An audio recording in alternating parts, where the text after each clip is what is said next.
ایسا نہیں کیا کہ بسا اوقات یہ ینگ جو لڑکے ہوتے ہیں نماز پڑھ رہے ہوتے ہیں اور اس میں ہنس پڑتے ہیں، تو اس نماز میں ہنسنے کا شرعی طور پر کیا حکم ہوگا؟ دیکھیں، مسئلہ یہ ہے کہ اگر کوئی رکوع و سجود والی نماز پڑھ رہا ہو اور جاگنے کی حالت ہو، نماز پڑھنے والا بالغ ہو اور اتنی آواز سے ہنس دے کہ اطراف کے کچھ لوگ ادھر اور کچھ لوگ ادھر اس ہنسی کی آواز کو سن لیں،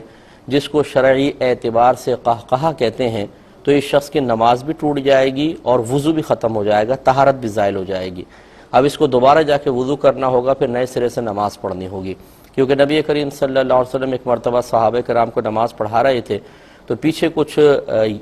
جوان صحابہ کرام موجود تھے،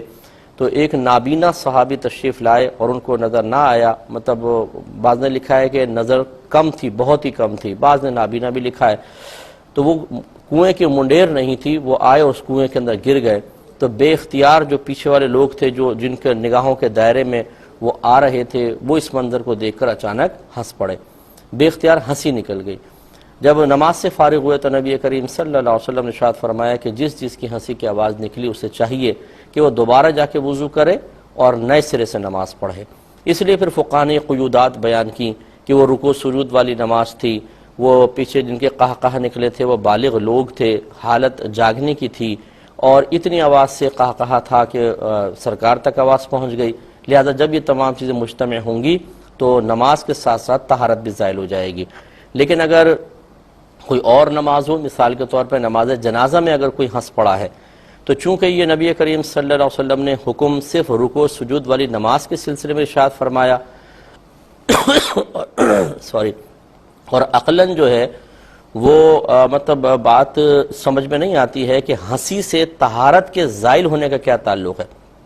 یہ تو عقل اس چیز کا ادراک کر سکتی ہے کہ نماز میں ہنسنا ایک بے ادبی ہے جس کی وجہ سے نماز کے ٹوٹنے کا حکم ہونا چاہیے، لیکن طہارت زائل ہونا،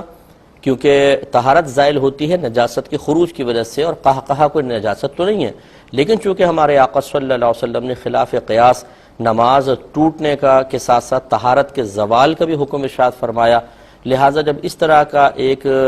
حکم شریعت کی طرف سے آئے جس کا حقیقتاً عقل ادراک نہیں کر سکتی، اس کی حقیقت کو جاننے سے قاصر ہو، تو پھر جیسے ماحول میں سرکار نے حکم دیا ہے بس ویسے ماحول میں وہ حکم جاری ہوگا، دوسرے مقام پر نہیں۔ لہٰذا اب نماز جنازہ کے اندر کوئی قہقہ لگائے گا تو اتنا تو حصہ عقل اس کا ادراک کرتی ہے کہ یہ بے ادبی ہے، تو ہم کہیں گے نماز جنازہ ٹوٹ جائے گی، وہ ختم ہو گئی۔